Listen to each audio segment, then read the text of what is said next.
일본 사회의 다양한 모습을 취재해서 책으로 또 기사로 전해지는 분이세요. 일본 전문 저널리스트 박철현 작가를 연결하겠습니다. 작가님 나와 계시죠? 네, 안녕하세요. 예, 이제 아베 전 총리의 피격 사망 소식 굉장히 충격적인데 현재까지 네. 전해진 소식을 간단히 정리해 주실까요? 예, 지금 이제 온 시계열로 좀 정리를 하자면요. 오늘 오전 11시 30분에 나라현에서 이제 역 앞에서 이제 참여연 선거가 내일 모레 있거든요. 예.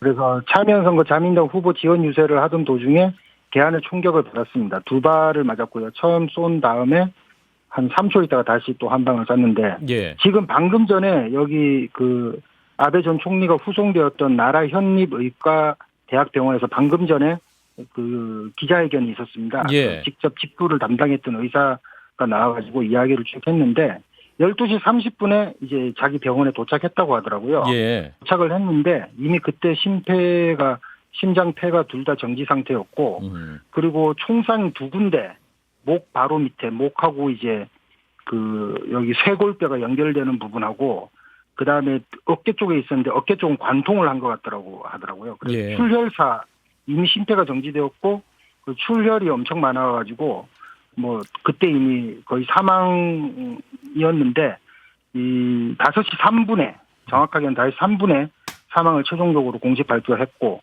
지금 그 6시 10분에 지금 기자회견을 계속 지금 하고 있는 상황입니다. 예, 그렇군요. 지금 이런 정치인을 대상으로 한 테러랄까요? 이런 좀 사건이 일본에서 잘 일어나지 않지 않습니까? 전혀 일어나지 않죠. 제가 2001년에 일본에 와서 이제 21년째 살고 있는데요. 예. 그러니까 이런 식으로 목숨까지 노린 직접적인 목적의 정치인 테러는 그 최근에 있었던 게 이제 2002년입니다. 예. 20년 전이죠. 그리고 그때는 이시고키라는 이제 당시 민주당 의원이었는데 그 사람이 이제 자기가 갖고 있는 건물의 세입자한테 네. 칼을 맞아서 사망한 사건이 있었는데, 근데 이거는 이제 세입자가 이제 좀 극우 단체에 있는 사람이었어요. 예. 그래가지고 그 문제가 좀 됐었고, 좀 더 거슬러 올라가면 이제 62년 전에 1960년 10월 달에 이제 한국에서 유명한 사건인데 아사누마 이네지로라는 일본 사회당 위원장이 당시에 이제 10대 17살의 우익 소년한테 연설 도중에 습격을 받아가지고 사망한 사건이 있었고요. 예. 그것보다 훨씬 더 넘어가면 뭐 1920년이죠. 이누카이 쯔요시라는 그때는 일본 총리였는데 그때 이제 그 90년 전에 그런 사건이 일어났으니까 아베 신조 전 총리처럼 아주 총리 경험까지 했고 아주 명망 있는 권력이 있는 사람이 갑자기 이렇게 되는 거는 거의 뭐 처음이라고 봐도 최근 들어서는 거의 처음이라고 봐도 과언이 아닐 정도입니다. 예. 전대미문이죠. 지금 예. 범행 동기나 배경에 관해 가지고 나오는 분석들이 있나요?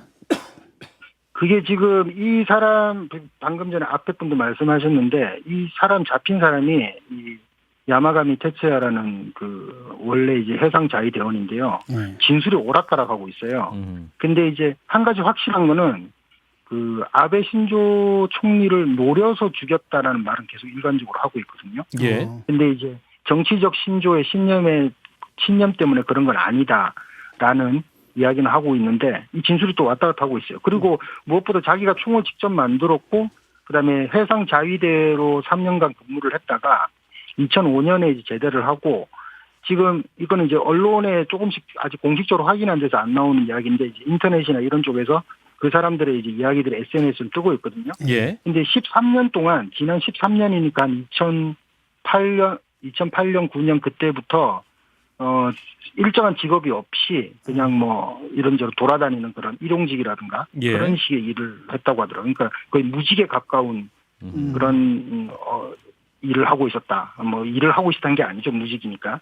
그래서 뭐 이런저런 지금 현재 돌아가는 보도나 이런 것도 종합해 보면은 무슨 처음에는 이제 총기라는 것에 사람들이 집중을 해가지고 저기 총기 구입 일본에서는 하기 힘들지 않습니까? 그렇죠. 그래서 무슨 야쿠자라 조직폭력단이라든가 극우 가이센 극우 단체라 그러는데 그런 쪽 연관으로 정치적인 그런 입장 차이 때문에 일어난 것이 아닌가라고 생각을 했지만 이 사람이 직접 권총도 자기가 사제로 만들고 사제 권총으로 만들고 뭐 3D 프린터를 이용했다는 이야기도 나오고 있고 예. 뭐 그 사람 직업이 없이 혼자 이렇게 뭐 돌아다녔다는 것도 있고 해가지고 요즘 그런 사건들이 사실 좀 일어나고 있거든요. 작년에도 중년 선거날에 그 도쿄의 초우에서 그런 지하철 방화 사건. 후쿠오카에서 올라온 애가 예. 지하철 방화 사건, 그 조커 복장하고 막 사람 공격하고 뭐 그런 류의 이제 그걸 이제 묻지마 사건이라고 도리마 하지 사건인가? 않습니까? 예, 그런 사건이 최근에 상당히 많이 일어나고 있어요. 저도 예. 한번 그런 것도 종합해서 기사를 낸 적이 있는데 그런 류의 사건이 혹시 아닐까 쪽으로 이제 사람 그 보도나 그런 사람들 생각을 하고 있는 거죠. 예. 또 근데 일각 이거는 더 살펴봐야 됩니다. 예. 일각에서는 또 뭐 저 인터넷에 그 범인이 또 제일교포다 뭐 이런 또 헛소문도 나돈다는 얘기가 있던데요. 아, 그거 이미 지금 날조된 그런 것들이 상당히 많이 나오고 있는데 예. 그거는 근데 이제 이 사람이 이 야마가미라는 사람이 그 자위대원이라는 게 밝혀지기 전에 이렇게 됐고 아, 예. 일본에서는 이제 자위대에 그 들어가기 위한 조건 중에 하나가 부모가 일본인이어야 되고 아, 그렇습니까? 또 조부모까지 일본인이 돼야 된다는 그런 아주 엄격한 조항이 있습니다. 그러니까 그렇군요. 웬만해서는 좀 들어가기 힘들죠. 그러니까 그 보도가 나오자마자 그런 제일 조선인이다, 제일 동포다 뭐 이런 류의 제중 동포들 지금 중국하고 일본도 사이가 안 좋으니까요. 예. 중국에서 뭐 스파이로 뭐 돈이 발견됐다 뭐 이런 식의 데마고기 비슷한 프로파간다가 많았었는데 예. 그런 식의 날조된 정보들은 좀 사라지고 있는 것 같습니다. 사라진다고 해도 이런 이야기 한번 돌고 나면 저희 일본에 살고 계시는 우리 한인들 같은 경우는 조금 위축되거나 위험을 느끼지는 않으시나요? 그렇죠. 실제로 지금 저도 제가 오늘 사건 듣고 여러 사람들, 한국 사람들하고 이렇게 카카오톡이나 그런 걸로 많이 이야기를 나눠봤는데 예. 다들 좀 불안해하죠. 왜냐하면은 아하. 이런 류의 사건이 벌어지면은 분명히 또 아주 큰 사건이거든요. 정말로 큰 사건이기 때문에 그렇죠. 이런 우익들이나 그런 사람들 평상시에 원래 혐한이나 혐중 감정을 갖고 있던 사람들이 득세할 우려가 있지 않습니까?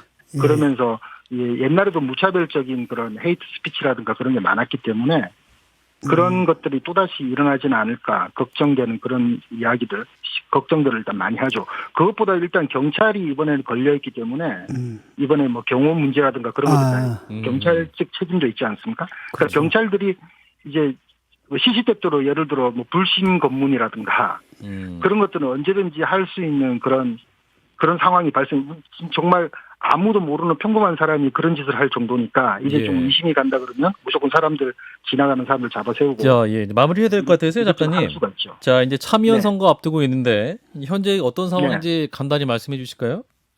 네, 지금 일요일 내일 모레인데 26개 참여연 통상선거가 열리고 이제 원래 근데 뭐 자민당이 애초부터 순조롭게 승리할 것으로 예상은 되고 있었는데요. 예. 오늘 테러 사건을 계기로 아마 압승을 하지 않을까 합니다. 이 압승이라는 기준이 보통 3분의 2를 의미하거든요. 예. 3분의 2가 이제 헌법 개정을 할 수 있는 라인이라 그러는데 그 과반수는 항상 자민당, 공명당, 연립정권이 차지하고 있었기 때문에요. 지금 현재 245석 중에 138석을 이제 여당이 갖고 있거든요.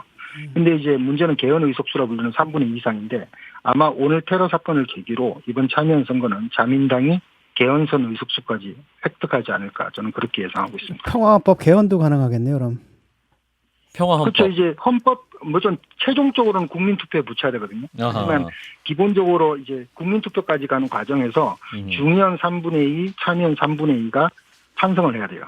근데 이제 그 중의원은 달성이 됐어요. 근데 중의원은 달성이랄까 이제 야당 중에도 유신회라는 개헌파가 있기 때문에 뭐 합치면은 그 3분의 2, 66%를 넘어서는데 참여연은 안 그랬단 말이에요. 참여연은 56% 정도밖에 안 돼가지고 예. 참여연에서 그동안 계속 걸렸었는데 이번에 넘겠네요. 이번에 아마 3분의 2 달성되지 않을까 그런 생각을 합니다. 네, 여기까지 듣겠습니다. 고맙습니다. 네, 네, 네 수고하십시오. 제일 저널리스트로 활동 중인 박철현 작가였습니다.